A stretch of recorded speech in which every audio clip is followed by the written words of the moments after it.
안녕하십니까 여러분들, 산책처럼 사주입니다. 이번 시간에는요 개해라는 이름으로 좀 말씀드려볼까 합니다. 마침 다음 달이죠. 다음 달이 이제 개해월이고 또 우리가 어느새 개묘년도 다 끝나가고 있습니다.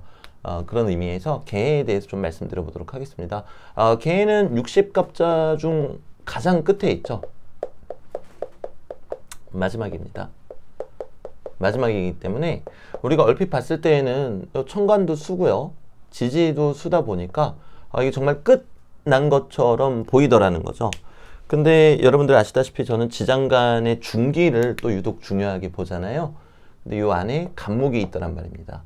이 간목이 뜻하는 거는 어떤 새로운 시작을 의미하기도 하겠죠. 그래서 만약에 개일주분들이 계시다면요, 이 해수가 겁재가 되거든요. 겁재는 뭐 여러 가지로 의미할 수 있겠지만 가장 대표적인 특징을 꼽자면은 불안정감입니다. 이 불안정감 속에서 간목, 새로운 시작이 피어오른다, 이렇게 생각해 보시는 것도 참 좋을 것 같습니다. 제가 그냥 단순히 끼워 맞추기 식으로 말씀드리는 게 아니고요, 실제로 60갑자의 시작은 갑자잖아요. 갑자. 하늘은 시작을 하나 땅은 아직도 겨울이라는 거죠. 그리고 우리가 하루의 끝을 해시로 보고 하루의 시작을 자시로 보더란 말이죠. 그런 면모로 생각했을 때 이 개해라는 거는 정말 마지막을 뜻하는 글자구나, 이렇게 또 생각해 봐주시면 좋겠고요. 정말 마지막인데 이 불안정감 속에서 간목이 피어오르는구나, 새로운 시작이 들어오는구나, 또 이렇게 생각해 봐주시면 좋겠습니다. 당장 다음 달에 개해월인데요, 이 이야기인 즉슨 우리 모두에게 해당 사항이 있다라고 말씀드릴 수 있겠죠. 더더군다나 내년에 새우는 갑진이 되겠습니다. 내년에 새우니 갑진인데요, 올해 이제 11월 달이 개해월이잖아요. 그럼 이게 자연의 이치다 보니까요, 이제 한 겨울쯤 되면은 내년 기운이 서서히 날씨가 좀 변할 때마다 이 갑진의 기운이 들어오는 게 좀 느껴집니다. 근데 내년 새운에 간목이 천간에 떠 있고 개해월에는 지장간 속에 간목이 있습니다. 자, 그러면은 올해 11월의 월운과 내년 새운이 어느 정도 개연성, 연관성이 있다라고 봐야 되겠죠. 자, 그러면은 우리 모두 다 이 오행을 놓고 논할 때에는 올해 11월, 이때 뭐 양력으로 따지면요, 뭐 11월 대충 한 20일께부터일 겁니다. 이때쯤부터는 새로운 변화들이 우리 모두에게 들어온다, 이렇게 생각해 보시는 것도 좋겠고요.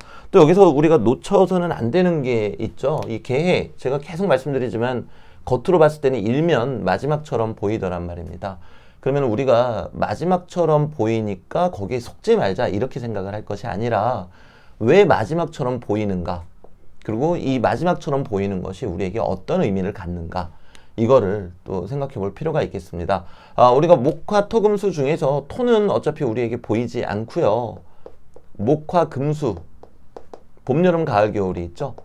근데 이 수의 계절은요, 지난 나의 시절이 어땠는지 돌아보고, 그리고 그 결과물에 대해서 하늘에 감사해야 하는 그런 계절입니다. 어쩌면 이 겨울이 추운 것도 그 때문이겠죠. 우리 사람은 추울 때 활동하는 것을 좀 어려워하니까요. 물론 아주 더울 때도 그렇지만 아주 더울 때는 생명이 자라고 있지 않습니까? 하지만 겨울에는 우리가 보편적으로 생명이 자라는 계절로 보지는 않습니다. 그렇다면은 겨울에는 우리가 올 한 해가 어땠는지 회상을 해보고, 잘한 점은 스스로에게 칭찬해주고, 또 아쉬운 점은 스스로를 학대하고 비난할 것이 아니라 아쉬운 점은 그 자리에서 피드백하고, 그리고 고치고 앞으로 묵묵히 나아가야 되겠다, 이렇게 생각했을 때 우리가 이 수라는 운을 제대로 쓰는 게 아닐까 싶습니다. 당장 이 겨울 기운은요, 올해 양력 기준으로 이제 11월 한 10일 정도 지나기 시작하면 이 겨울 기운들이 막 서서히 들어오기 시작합니다. 그때 이제 우리는 이 개해, 이제 겨울의 시작을 맞이하게 되는 건데요. 우리가 운을 보면서 기륭을 점치고 또 미래를 예견하는 것도 참 중요하겠지만, 한편으로는 그 본연의 의미, 앞서 말씀드렸다시피 과거를 돌아보고 그리고 하늘에 감사해야 하는 그 본연의 의미를 잃지 않는 것이 무엇보다 중요하겠습니다. 그리고 아까 말씀드렸다시피 내년 세운하고 연관성이 있기 때문에 11월 20일부터는 새로운 변화, 또 이 새로운 변화는 새로운 시작을 뜻하겠죠. 이 새로운 시작을 우리가 맞이할 수 있겠다. 또 이렇게 말씀드릴 수 있겠습니다. 그리고 무엇보다도 개인주분들은 더 그러실 것 같아요. 왜냐면은 얘가 상관이잖아요. 네, 상관이다 보니까 이 상관이라는 거는 변화를 모색하는 거지, 우리가 사람들과 다투고 누군가를 모함하고 어리석게 바라보는 그런 기운은 아닙니다. 때문에 우리가 어떠한 변화를 맞이하고 또는 개혁을 하고자 할 때에는 내가 생각하는 정의가 진정 정의가 맞는지, 내가 진정 전체를 보고 논하는 것이 맞는지 2번, 3번, 4번, 5번 그렇게 생각을 해보고 매사에 신중을 기해야 되겠습니다. 뭐 개월에 어떠한 일들이 일어나겠다, 이제 이런 부분들은요, 차후에 다른 영상으로 말씀드리는 게 좋을 것 같아요. 다만 저는 여러분들께 이 오행의 유통을 통해서 제 채널을 통해 일관되게 드리는 말씀이 있습니다. 금이 결국에는 수라는 과정을 통해서 이 목이라는 새로운 시작을 낳았고요. 그리고 이 목부터 양기운이 시작이 되니까 화기운에서 이 양기운은 크게 펼쳐지게 됩니다. 그리고 바로 금기운으로 가야 되는데 금기운으로 가지 못하고 토기운으로 가겠죠. 토기운으로 간다는 의미는 우리가 중용을 지켜야 된다는 것을 의미한다고 생각합니다. 어느 쪽도 치우치지 않는, 그래서 토가 광명지심이겠죠. 그래서 화에서 금으로 바로 못 가고 토를 지나서 금으로 가는 걸 것입니다. 왜냐면 금은 완성된 결정체를 뜻합니다. 금은 경금하고 신금이 있겠죠. 근데 그 중에서도 이 신금은 완성된 결정체입니다. 그런데 이 강한 열기운이 있으면은 경금은 그렇다 치더라도 신금, 이 완성이 부서지더라는 거죠. 자, 그렇다면은 이 강한 양기운은 우리의 욕심이라고 할 법합니다. 내가 욕심을 부리고 있는 것은 아닌지, 네, 우리가 이 토기운을 통해서 생각을 하고 금기운으로 갔을 때 그때 다시금 시작이 되겠죠. 음에서 양으로 가는 데에는 버릴 것이 없습니다. 태어나면 되니까요. 하지만 양에서 음으로 넘어가기 위해서는요, 버릴 것이 생깁니다.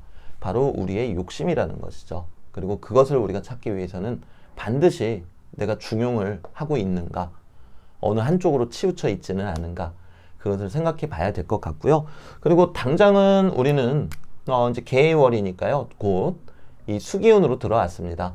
그럼 이제는 욕심이나 이런 것보다도 무언가 새로운 출발, 그리고 내가 무엇을 반성하고 무엇을 감사해야 되는가, 거기에 대해서 겸허한 마음으로 받아들이는 것이 참 중요하지 않을까 싶습니다.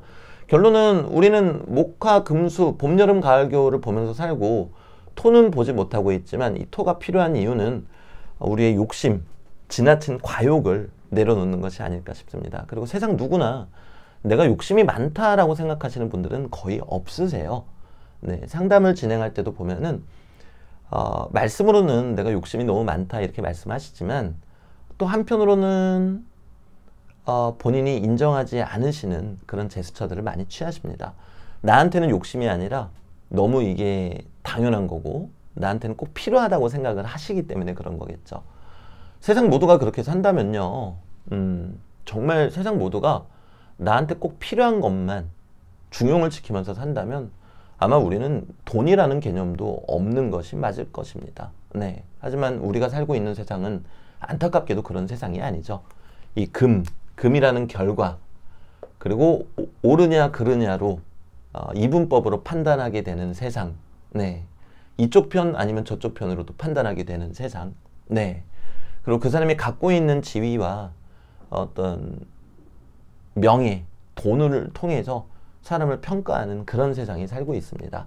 하지만 명리학을 공부하다 보면요, 결국 그것만큼 어리석은 것이 없다라는 것을 알게 됩니다. 누가 공부를 더 많이 했다고 훌륭하고 누가 공부를 덜 했다고 미천한 것이 아닙니다.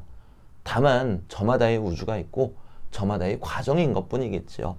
우리가 기억해야 되는 거는 양에서 음으로 가는 것은 어렵고 이 양기운은 우리의 욕심과도 같다.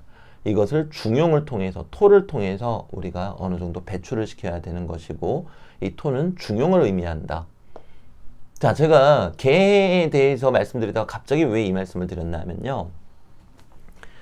결국에 우리는요, 이 수의 계절, 겨울의 계절이 오게 되면은 계속 말씀드리고 있죠. 지난날을 반성할 것은 반성하고 하늘에 감사해야 할 것은 감사해야 되거든요. 그때 가장 중요한 가치 판단이 되는 것이 내가 중용을 지켰는가로 판단하시면 여러분들이 조금 더 명확한 답을 얻고 더 아름다운 내년을 얻게 되시지 않을까 생각합니다.